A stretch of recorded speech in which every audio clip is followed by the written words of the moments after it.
Abra sua Bíblia comigo, por gentileza, no livro de Apocalipse, capítulo 20. Apocalipse, capítulo 20, versos de 1 a 15. Apocalipse 20, de 1 a 15. Eu queria que você acompanhasse comigo a leitura e, lido o texto, permanecesse com a sua Bíblia aberta. Está escrito o seguinte: Então vi descer do céu um anjo, tinha na mão uma chave do abismo e uma grande corrente. Ele segurou o dragão, a antiga serpente, que é o diabo, Satanás, e o prendeu por 1000 anos. Lançou-o no abismo, fechou-o e pôs selo sobre ele, para que não mais enganasse as nações até se completarem os 1000 anos. Depois disto, é necessário que ele seja solto pouco tempo. Vi também tronos, e nestes sentaram-se aqueles aos quais foi dada a autoridade de julgar. Vi ainda as almas dos decapitados, por causa do testemunho de Jesus, bem como por causa da palavra de Deus, tantos quantos não adoraram a besta, nem tampouco a sua imagem, e não receberam a marca na fronte e na mão, e viveram e reinaram com Cristo durante 1000 anos. Os restantes dos mortos não reviveram, até que se completassem os 1000 anos. Esta é a primeira ressurreição. Bem-aventurado e santo é aquele que tem parte na primeira ressurreição. Sobre esses, a segunda morte não tem autoridade. Pelo contrário, serão sacerdotes de Deus e de Cristo, e reinarão com ele os 1000 anos. Quando, porém, se completarem os 1000 anos, Satanás será solto da sua prisão e sairá a seduzir as nações que há nos 4 cantos da terra, Gog e Magog, a fim de reuni-los para a peleja. O número dessas é como a areia do mar. Marcharam então pela superfície da terra e sitiaram o acampamento dos santos e a cidade querida. Desceu, porém, fogo do céu e os consumiu. O diabo, o sedutor deles, foi lançado para dentro do lago de fogo e enxofre, onde já se encontram não só a besta, como também o falso profeta, e serão atormentados de dia e de noite pelos séculos dos séculos. Vi um grande trono branco, e aquele que nele se assenta, de cuja presença fugiram a terra e o céu, e não se achou lugar para eles. Vi também os mortos, os grandes e os pequenos, postos em pé diante do trono. Então se abriram livros. Ainda outro livro, o livro da vida, foi aberto. E os mortos foram julgados, segundo as suas obras, conforme o que se achava escrito nos livros. Deu o mar os mortos que nele estavam. A morte e o além entregaram os mortos que neles havia. E foram julgados, um por um, segundo as suas obras. Então a morte e o inferno foram lançados para dentro do lago de fogo. Esta é a segunda morte, o lago de fogo. E se alguém não foi achado inscrito no livro da vida, esse foi lançado para dentro do lago de fogo. Pois bem, amados irmãos, eu gostaria então de tratar deste tema com vocês, o milênio e o juízo final. Primeira coisa que eu preciso afirmar, e com toda sinceridade e humildade, é que este capítulo é certamente o capítulo mais polêmico do livro de Apocalipse e talvez um dos mais polêmicos de toda a Bíblia. A segunda coisa que eu preciso afirmar, a título de introdução, é que não há consenso entre o povo evangélico, povo cristão, a igreja protestante, acerca do entendimento desta passagem. Por exemplo, os chamados pré-milenistas entendem que o milênio relatado neste capítulo sucede cronologicamente ao registro do capítulo 19, que fala da segunda vinda de Cristo. Portanto, esse texto seria um fato posterior à segunda vinda. Para os amilenistas, que entendem que o livro de Apocalipse não é um livro que segue uma linha cronológica linear, que parte do ponto 1 ao ponto 10, ou ponto 0 ao ponto 10, mas que o livro de Apocalipse, ele é entendido em seções paralelas e progressivas, e que as mesmas verdades são apresentadas em telas diferentes. E nós teríamos 7 sessões paralelas, quais sejam: capítulo 1 a 3, os 7 candeeiros; capítulos 4 a 7, os 7 selos; capítulos 8 a 11, as 7 trombetas; capítulos 12 a 14, o quarteto do mal, o dragão, o anticristo, o falso profeta e a Babilônia; capítulos 15 e 16, as 7 taças da ira de Deus; capítulos 17 a 19, a queda do quarteto do mal por ordem inversa; e capítulos 20 a 22, a cena do reinado das almas, a prisão de Satanás e o juízo final, e os novos céus e a nova terra. De tal forma que, na perspectiva milenista, o capítulo 20 não sucede cronologicamente ao 19, mas retorna à primeira vinda de Cristo. Como o capítulo 11, por exemplo, encerra com a segunda vinda, e o capítulo 12 começa com o nascimento de Cristo. Então, é preciso entender que, para a perspectiva que eu vou abordar com os meus amados irmãos, o milênio não é algo que sucederá à segunda vinda, mas o milênio ocorre como um número simbólico que é uma descrição de todo o período entre a primeira e a segunda vinda de Cristo. A interpretação de um milênio literal enfrentaria algumas dificuldades que eu gostaria de levantar. Primeiro, nós não encontramos essa ideia em nenhum dos 4 evangelhos. Nós não encontramos essa ideia em nenhuma das cartas de Paulo. Nós não encontramos essa ideia em nenhuma das cartas gerais. Nem no livro de Hebreus, nem em Tiago, nem em Pedro, nem em João, nem em Judas. Portanto, a ideia de um milênio literal não é respaldada pelo Novo Testamento. Apenas aparece aqui em Apocalipse 20. Segundo, o milênio fala de Cristo reinando fisicamente neste mundo. Essa é a ideia que se tem de milênio. Quem pensa no milênio literal.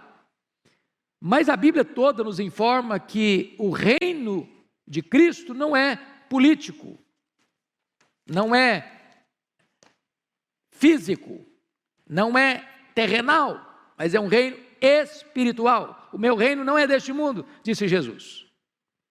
Terceiro, a ideia de um milênio na terra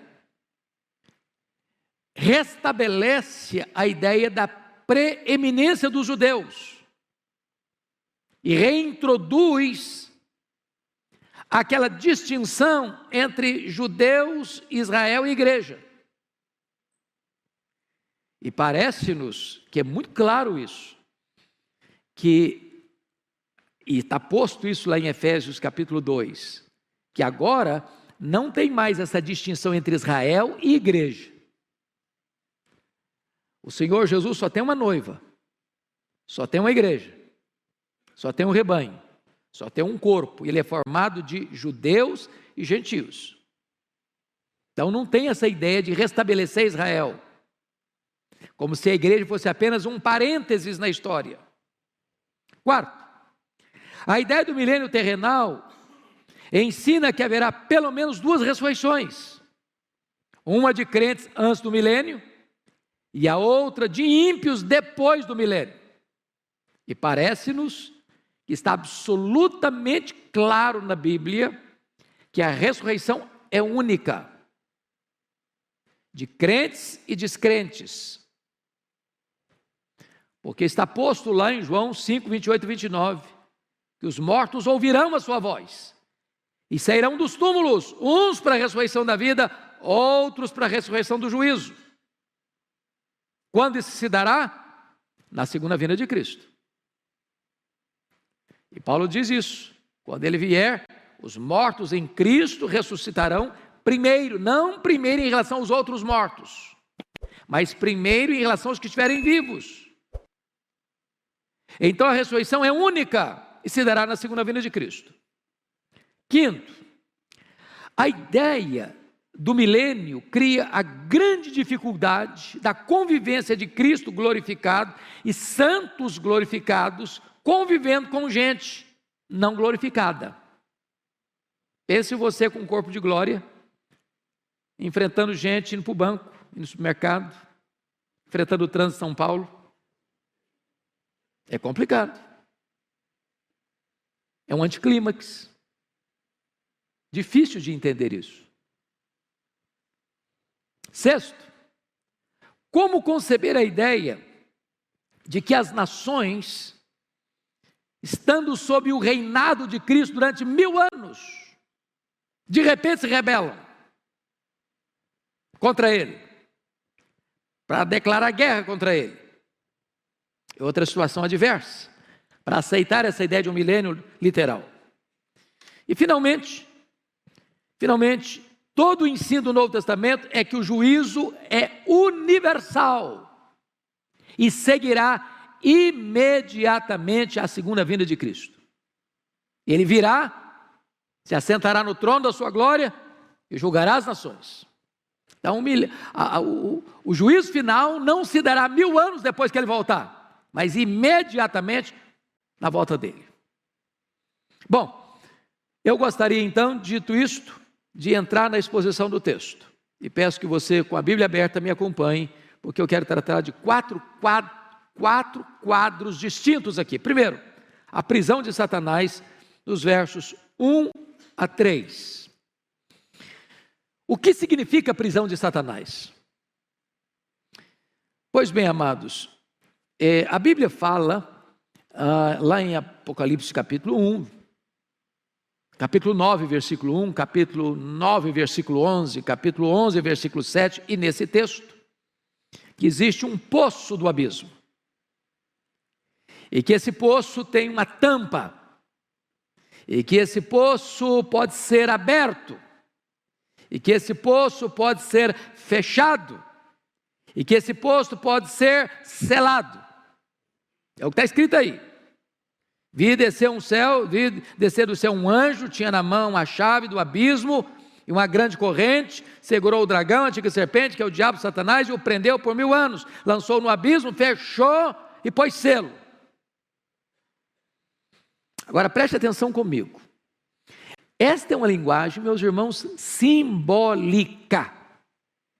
Como praticamente todo o livro de Apocalipse é um livro de símbolos, de imagens, visuais.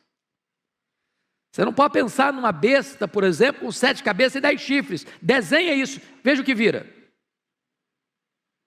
Então, são símbolos que têm significados. Se o diabo é um espírito, ele é, porque os anjos são espírito, e o diabo é um anjo caído. Você não prende um espírito com a corrente. Você não prende um espírito e bota uma tampa. O que significa isso? Significa que esse ser maligno, que é o diabo, que é Satanás, que é a antiga serpente, ele tem sua autoridade e seu poder restringidos. Essa é a ideia da prisão de Satanás. Não significa, entretanto, que Satanás está inativo, mas está limitado. Nas palavras de Lutero, Satanás é um cachorro na coleira de Deus. Ele só pode ir até onde a coleira o permite ir e não 1 centímetro a mais. Deus põe limites. Limites. E qual é o limite que foi imposto a ele? Confira comigo o verso 3. Lançou no abismo, fechou e pôs selo sobre ele, para que não mais enganasse as nações. Então vamos entender o que significa isso. Não mais enganar as nações. Primeira coisa que eu chamo a sua atenção é que, do ponto de vista de hermenêutica, né, pastor Arival, a gente aprende isso no seminário, e aprende nos livros todo dia, que você não explica um texto claro à luz de um texto obscuro, mas você explica um texto obscuro à luz de um texto claro. Eu acho que serve para a teologia e deve servir para o direito também, acredito. A hermenêutica. Não é isso mesmo? Então, a pergunta é: o que é que o Novo Testamento tem a ensinar-nos acerca da prisão de Satanás? Isso tem a ver com a segunda vinda ou com a primeira vinda? Então, chamo a atenção de vocês para alguns textos. Primeiro, Mateus 12, 29. Vocês se lembram lá que o valente, que é o diabo, ele tem uma casa. Ele guarda em segurança todos os seus bens. Que bens são esses? Pessoas. Até que o mais valente, quem é o mais valente? Jesus. Entra na casa. Tira-lhe a armadura em que confiava, a panóplia dele. Amarra-o. E lhe divide os despojos, arranca os bens dele da casa dele. O que significa isso? Que o diabo, Satanás, ao ser preso, ter sua autoridade, seu poder restringido, ele não tem condições de impedir que uma pessoa que Deus escolheu, por quem Cristo morreu, chamado pelo Evangelho, seja impedida de crer no Senhor Jesus. É o Senhor Jesus que amarra o valente, e o fez na primeira vinda, e não acontecerá na segunda, mas na primeira vinda. Lucas 10, 17 e 18, diz que quando os discípulos regressaram, os 70, possuídos de alegria, dizendo: Senhor, os próprios demônios se nos submetem pelo teu nome, mas ele lhes disse: eu vi a Satanás caindo do céu como relâmpago. Limitação de poder. Jesus Cristo disse em João 12, 31 e 32, chegou o momento de ser julgado este mundo, e agora o seu príncipe será expulso. Eu, quando for levantado da terra, atrairei todos a mim. O diabo não pode impedir isso. Louvado seja Deus, irmãos. Se o diabo pudesse, você e eu não estaríamos aqui nessa noite. Se o diabo pudesse, você e eu não teríamos crido em Jesus. Se o diabo pudesse, nós não teríamos sido alcançados pela graça, lavados no sangue do Cordeiro, selados com o Espírito Santo da promessa, e o nosso nome não estaria no livro da vida. Se o diabo pudesse, a igreja não poderia enviar um missionário sequer, e não haveria sequer uma conversão nos campos missionários. Seu poder foi o quê? Cerceado e limitado e restringido. Essa é a ideia. Essa é a ideia. Pois bem, o que significa? Preste atenção nisso. No finalzinho do versículo 3, é necessário que ele seja solto por pouco tempo. O que significa esse pouco tempo em que Satanás será solto depois do milênio? Veja bem, a Bíblia usa algumas expressões para definir esse momento final que vai anteceder a volta de Jesus. Primeiro, a apostasia. Segundo, a grande tribulação. Terceiro, a manifestação do homem da iniquidade, ou do iníquo, que é o anticristo. Quarto, o pouco tempo de Satanás. Essas quatro expressões apontam para a mesma realidade. Para esse momento final, de uma perseguição atroz, de Satanás usar todo o seu arsenal e toda a sua fúria e toda a sua força e todos os seus agentes para perseguir o Cordeiro e a sua igreja. A grande tribulação, a apostasia, a manifestação do homem da iniquidade e o pouco tempo de Satanás. Esse é o tempo que vai anteceder a segunda vinda de Cristo. Mas, outra pergunta: o que significam esses 1000 anos? O que significa esses 1000 anos?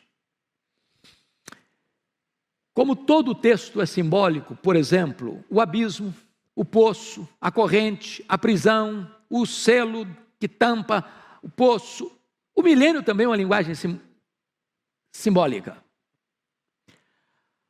É um número completo. Milênio é um tempo que vai, portanto, da primeira à segunda vinda de Cristo. É o número 10 cubicado, pleno. É o exato período em que as almas estão reinando com Cristo. Por exemplo, o que acontece quando um crente morre agora? O que acontece? Primeiro texto, para pensar com vocês, 2 Coríntios 5:8. Morrer é deixar o corpo e habitar com o Senhor. Segundo texto, Filipenses 1:23. Morrer é partir para estar com Cristo, o que é incomparavelmente melhor. O que Jesus Cristo disse para o ladrão à sua direita que se arrependeu, ainda que não 10ª hora da vida? Hoje mesmo estarás comigo no paraíso. Então, quando um crente morre, diz Hebreus que o seu espírito é aperfeiçoado para entrar na glória. Nesse exato momento, a alma começa a reinar com Cristo no céu. Você sabe disso. O corpo foi feito pó, é pó e volta ao pó, é matéria. Mas a Bíblia diz que Deus soprou nas narinas daquele boneco de barro o fôlego da vida e ele passou a ser alma vivente. O que é a morte? A palavra morte significa separação. Quando uma pessoa morre, o que acontece? A alma dela, ou o espírito dela, separa do corpo. O corpo era pó, volta ao pó. Esta alma sobrevive sem o corpo não sobrevive sem a alma. A alma não é aniquilada, a alma não desencarna e reencarna de novo, a alma não vai para purgatório, a alma não fica dormindo. A alma do crente imediatamente vai para o céu e começa a reinar com Cristo. Nós chamamos esse período de período intermediário. O que é período intermediário? Que vai da morte à ressurreição. Está lá no céu. O Abel, por exemplo, foi o primeiro a morrer. Sua alma dele está lá. O corpo dele está não. O corpo dele aguarda a segunda vinda de Cristo para ressuscitar. E de todos os demais. Então, esses 1000 anos, meus amados irmãos, é o período completo entre a primeira e a segunda vinda de Cristo. Vamos para o segundo ponto agora, o reinado dos salvos com Cristo no céu. Já estamos entrando nele, vamos de novo. Versículos 4-6, confira comigo, versículo 4, por favor. Vi também tronos, e nesses sentaram-se aqueles os quais foi dada a autoridade de julgar. Vêm das almas dos decapitados por causa do testemunho de Jesus, bem como da palavra, por causa da palavra de Deus. Tantos quantos não adoraram a besta, nem tampouco a sua imagem, e não receberam a marca na fronte nem na mão, e viveram e reinaram com Cristo 1000 anos. Vamos entender isso aqui. Vi tronos. A palavra tronos, irmãos, preste bem atenção no que eu vou lhes dizer. Aparece no Novo Testamento 67 vezes. No Novo Testamento. A palavra trono aparece só em Apocalipse 47 vezes. Porém, 44 vezes o trono que aparece é o trono de Deus. E todas as 44 vezes que o trono de Deus aparece, sabe onde ele está? No céu. Só 3 vezes o trono aparece na terra. 2:13, 13:2 e 16:10. E todas as 3 vezes que ele aparece na terra, ele é o trono do anticristo e o trono do diabo. Portanto, esse reinado aqui de 1000 anos não é na terra. Não é na terra. Não é um milênio aqui. Ele está tratando desse período em que as almas, não são os corpos, são as almas que estão reinando. Estão reinando. Aquelas mesmas almas lá do capítulo 6, versículo 9, que estão debaixo do altar clamando. Até quando, Senhor? Então é muito importante entender isso. As almas estão reinando com Cristo lá no céu. Abel está reinando com Cristo lá no céu. Seu papai, sua mamãe, seu vovô, sua vovó, que já morreram em Cristo, que já estão com Jesus, estão reinando com Ele lá. Qual é a missão daqueles que estão reinando com Cristo lá? Primeiro, veja você que eles estão assentados em tronos. Versículo 4. Que essa é a verdade bíblica. A Bíblia diz que os santos vão julgar as 12 tribos de Israel. Está lá em Mateus 19, 28. Que os santos vão julgar o mundo. Está lá em 1 Coríntios, capítulo 6, versículo 2. E vai julgar os anjos. Está lá em 1 Coríntios, capítulo 6, versículo 2. E Jesus prometeu à igreja de Laodiceia o seguinte: ao vencedor dar-lhe-ei sentar-se comigo no meu trono, como eu venci, sentei com meu Pai no seu trono. Então você e eu vamos assentar em tronos para julgar. Julgar quem? As 12 tribos de Israel, o mundo e os anjos. Obviamente os anjos caídos. Eles participarão, portanto, da glória de Cristo lá no céu. Então, quem está lá? Os mártires e todos aqueles que morreram, vejam vocês, por causa do testemunho de Jesus, bem como por causa da palavra de Deus, todos os crentes. Todo crente que morreu está com Cristo lá no céu, reinando, aguardando certamente a segunda vinda de Cristo, quando haverá a ressurreição, e então um corpo de glória se unirá com esta alma que já está glorificada, para estar para sempre com o Senhor. Mas vamos a outra coisa, importante aqui, versículos 5 e 6 agora. Os restantes dos mortos não reviveram, até que se completasse os 1000 anos, esta é a primeira ressurreição. Bem-aventurado e santo é aquele que tem parte na primeira ressurreição. Que ressurreição é essa? Que primeira ressurreição é essa? É muito importante entender isso. Irmãos, quem nasce 2 vezes, morre uma vez só. Quem nasce uma vez só, morre 2. Explicando. Quem só nasceu fisicamente e não nasceu da água e do Espírito, morre fisicamente e morre eternamente. É a segunda morte. Mas quem nasce fisicamente e nasce de novo, a segunda vez, morre uma vez só, apenas fisicamente. A não ser que Jesus volte antes, você é trasladado. Arrebatado, transformado e arrebatado. Portanto, essa primeira ressurreição não é a ressurreição do corpo. Toda a linguagem do Novo Testamento é essa, que quando você recebe a Cristo, você estava morto, e eu também. Deus nos deu vida, estamos nós mortos nos nossos delitos e pecados. O que aconteceu quando você foi convertido a Cristo foi uma verdadeira ressurreição. Então, bem-aventurado é aquele que passou pela primeira ressurreição, porque esse não sofrerá a penalidade da segunda morte. Claro, você não vai ser condenado, não entra mais juízo, passou da morte para a vida. Então, essa é a ideia de todo o Novo Testamento. Mas vamos ver agora, terceiro ponto, a derrota final de Satanás, versículos 7 a 10. Olha aí comigo. Quando, porém, se completarem os 1000 anos, Satanás será solto da sua prisão, e sairá e seduzirá as nações que há nos 4 cantos da terra, Gog e Magog, a fim de reuni-las para a peleja. O nome dessas é como a areia do mar. Então marcharam então pela superfície da terra, sitiaram o acampamento dos santos, a cidade querida, desceu porém fogo dos céus e consumiu. Vamos entender uma coisa aqui. Há 3 descrições dessa batalha no livro de Apocalipse, capítulo 16, 14 a 21, capítulo 19, 19 a 21 e 27 a 10.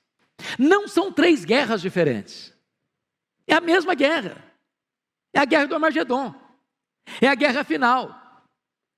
São telas diferentes, descrevendo o mesmo fato. O que esse texto está querendo dizer? É que antes de Jesus voltar, irmãos, não esperem num otimismo irreal que o mundo vai melhorar, que nós vamos viver aqui num shopping center, com ar-condicionado. A coisa está pegando, e vai pegar mais.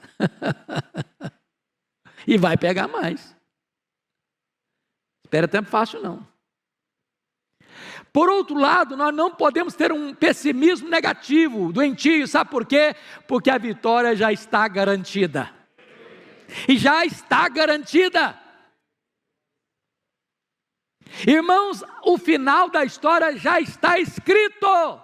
E a vitória é do Cordeiro e da sua igreja. Pode o diabo espernear, pode o inferno se agitar, pode o mundo fazer confusão, pode todo mundo virar e perseguir a igreja, e massacrar a igreja, e torturar a igreja, e prender os crentes, e matar os crentes. A vitória já está selada. Bendito seja Deus. Pois bem, amados, agora vamos para a cena apoteótica da vitória sobre os inimigos, porque veja você que nós estamos falando de telas. No capítulo 19, versículo 20, você está com a Bíblia aberta aí, está a descrição aí da prisão da besta, com o falso profeta. E diz o texto que os dois foram lançados vivos para dentro do lago do fogo que arde em enxofre. Mas como Satanás, o diabo, a antiga serpente, é o maioral dessa trilogia maligna, João aguarda para descrever isso mais no final. E aí olha o que está escrito no capítulo 10, 20 e 10. O diabo, o sedutor deles, foi lançado para dentro do lago do fogo e enxofre, onde já se encontram não só a besta, como também um falso profeta, e serão atormentados de dia e de noite pelos séculos dos séculos. Então vamos entender uma coisa aqui. Não tem aniquilamento. O que tem é penalidades eternas. Eles vão ser atormentados, o que está escrito aí? De dia e de noite. É claro que é uma linguagem bíblica, porque na eternidade não tem nem dia nem noite, é eternidade. E a Bíblia fala que aqueles que vão para a condenação eterna são trevas exteriores, banidos para sempre. Mas está escrito mais, eles serão o quê? Atormentados. Quando? Pelos séculos dos séculos. Entenda isso, que o diabo não é rei nem no inferno. Ele vai ser atormentado no lago de fogo para sempre e sempre e sempre. Então tem muita gente enchendo a bola do diabo como se fosse o comandante, que ele mandasse, que ele reinasse, que lá ele faz... Não, ele vai ser atormentado. Bom, agora vamos para a cena do juízo final, versos 11 a 15, que é o último ponto que eu quero destacar. Primeiro, Cristo se assenta no trono como juiz. Olha o verso 11. Vi um grande trono branco. Obviamente, grande porque é o trono do universo. Julgar todas as nações. Ele é ao mesmo tempo universal e ele é também individual. Branco porque ele é um espelho da santidade e da justiça. E aquele que nele se assenta, de cuja presença fugiram a terra e o céu, e não se achou lugar para eles. Agora pense na majestade desse juiz, na grandeza desse juiz, na honradez desse juiz, que não macula sua toga, que não mancha suas vestes sagradas, que nunca deixou se subornar para condenar o inocente ou para inocentar o culpado. Ele é o reto juiz, ele é o justo juiz, ele é o próprio Cordeiro, ele é o próprio Senhor da igreja, ele é o próprio Salvador da igreja, ele é Jesus, ele foi escalado para essa função, ele é o juiz. E ele é tão glorioso, ele é tão majestoso, que na presença dele o céu e a terra ficam com vergonha e se encolhem.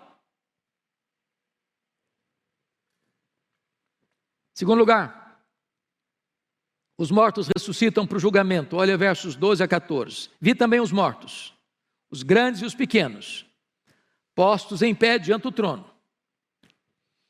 Então, quem vai estar lá? Todo mundo. Crentes, não crentes, grandes, pequenos, ricos, pobres, doutores, analfabetos, ateus, agnósticos, místicos,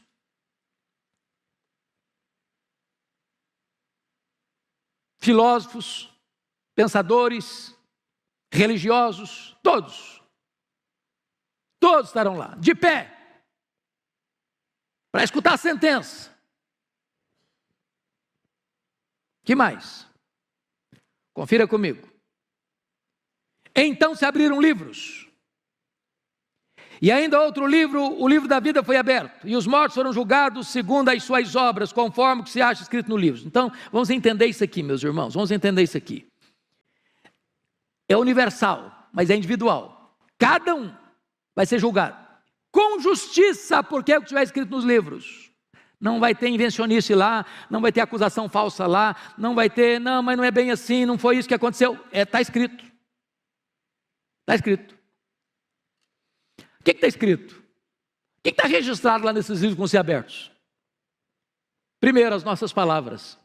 Vamos dar conta no dia do juízo por todas as palavras frívolas que proferimos. Nesse quesito, quem se salva? Ninguém. Deixa eu só fazer um checklist breve e rápido aqui. Alguma vez você já falou mal dos outros? Já espalhou fake news também? Você já xingou alguma vez? Já contou alguma piadazinha meio sem graça? Ficou com vergonha depois, mas contou? Já se destemperou emocionalmente, já perdeu o controle emocional, já falou asneira? Bom, se você falar para mim que nunca, eu vou duvidar da sua honestidade. Então, nesse quesito, culpado. Segundo quesito, vai estar escrito lá no livro. Nossas obras. O que você fez, seu pai não viu, sua mãe não viu, sua mulher não viu, seu marido não viu, seus filhos não viram, seus amigos não viram, seu pastor não viu, sua igreja não viu, nem a lei viu. Você fechou a porta do quarto, apagou a luz. Mas Deus estava lá. Está escrito. Você não lembra mais, mas está escrito. Apagou da minha memória, mas está escrito. Terceiro, então nesse quesito, quem se salva? Ninguém. Terceiro quesito do julgamento. As nossas omissões. Se você sabe que deve fazer o bem e não faz, você está pecando. Diz a Bíblia que se você guardar toda a lei e tropeçar num único ponto, você é culpado da lei inteira. Sabe por quê? Porque a lei exige de você perfeição. Perfeição. Maldito é aquele que não perseverar em toda a obra da lei para cumprir. Então você está dentro da sua casa, não falando mal de ninguém, não fazendo mal para ninguém, cometendo um pecado de omissão. Nesse quesito, todos culpados. Quarto elemento do julgamento, os livros vão ser abertos. Os nossos pensamentos. Deus vai julgar o segredo do coração dos homens. Passam pela sua cabeça mais de 10.000 pensamentos por dia. E se Deus quisesse nesta noite fazer o que fez lá na época de Daniel e botar nessa tela ali o que você e eu pensamos essa semana, nós sairíamos daqui com a cara coberta de vergonha. Nesse quesito, culpados. Qual é a pessoa que vai ser salva pelas obras? Quem vai ser salvo pelas obras? Ninguém. Ninguém. Mas veja você que então esse julgamento é o quê? Justo. Ninguém vai poder se espernear no tribunal de Deus. Não, eu mereço. Não, eu pratiquei o que é certo. Eu não mereço ir para o inferno. Não, merece sim. Merece sim. É justo. Não vai se tirar o mérito de ninguém. Mas todos são culpados. Todos pecaram e destituídos estão da glória de Deus. Então, vejam vocês que o critério para a salvação qual é? Leia comigo, por favor, versículo 15, vamos juntos? E se alguém não foi achado, escrito no livro da vida, esse foi lançado para dentro do lago de fogo. Mas vamos ler o texto na outra perspectiva. Se alguém foi achado inscrito no livro da vida, esse não foi lançado para dentro do lago do fogo. Bendito seja Deus. Mas como é que o seu nome vai aparecer no livro da vida? É por aquilo que você fez? Não. É por aquilo que Deus fez por você em Cristo Jesus. Você foi salvo pela graça, eu fui salvo pela graça, nós fomos salvos pela graça. Então, antes da fundação do mundo, Deus já sabia isso, seu nome estava lá.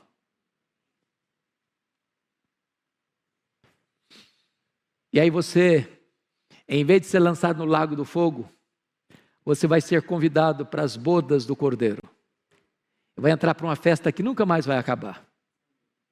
E você vai reinar com Cristo. Você vai se alegrar em Cristo.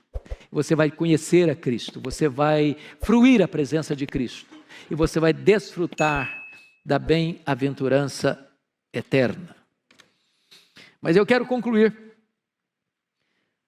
olhando com você o versículo 14. Então a morte e o inferno foram lançados para dentro do lago do fogo de enxofre, ou melhor, para dentro do lago de fogo. Esta é a segunda morte, o lago de fogo.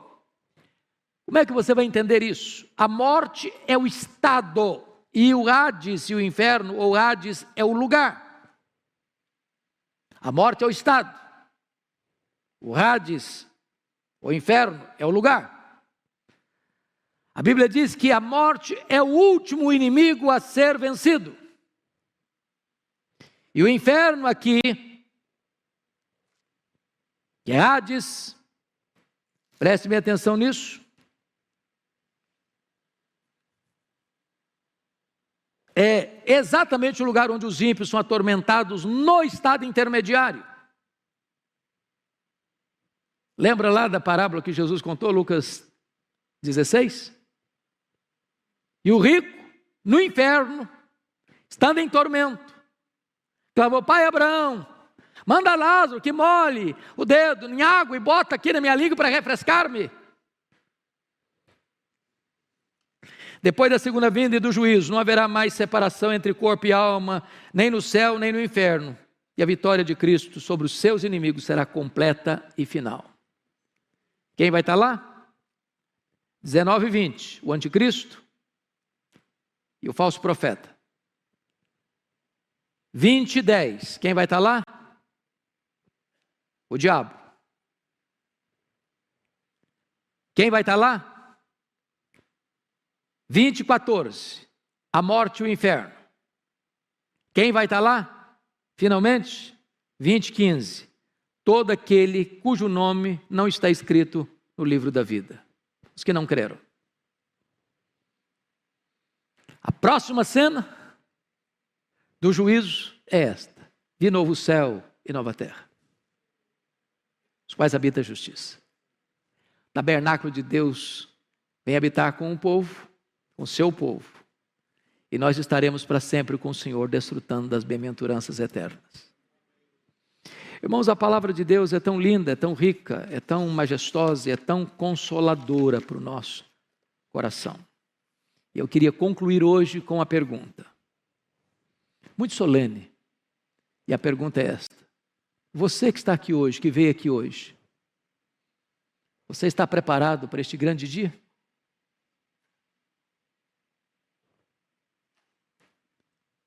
De que lado você estará naquele dia? Segunda pergunta: hoje, agora, você já está debaixo do sangue do Cordeiro? Ou ainda você está debaixo do peso e condenação dos seus pecados? Terceira colocação: hoje é o tempo oportuno. Agora é o momento de você se arrepender e voltar-se para Jesus enquanto é tempo. Hoje, Ele pode ser o seu advogado.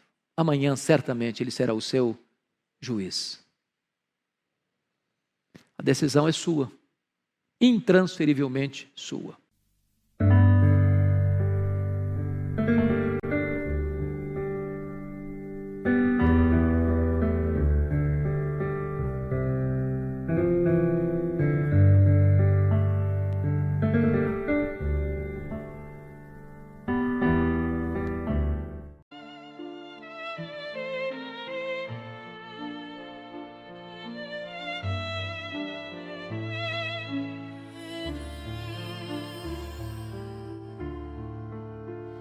Beneath the stars we whisper dreams.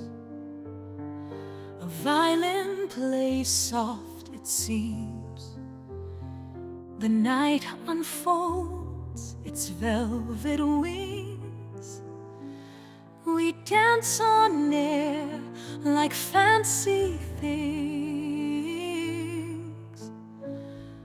crescendo builds with every beat. Our hearts, they dance in perfect heat. The world is ours in silent screams. We're floating high on whispering dreams. Together we are one sweet song. The night won't be too late, too long. Our melody will carry on in every note where we belong. The orchestra, it swells to life. The strings, they cut the dark like a knife. Your voice an echo in my soul. In every verse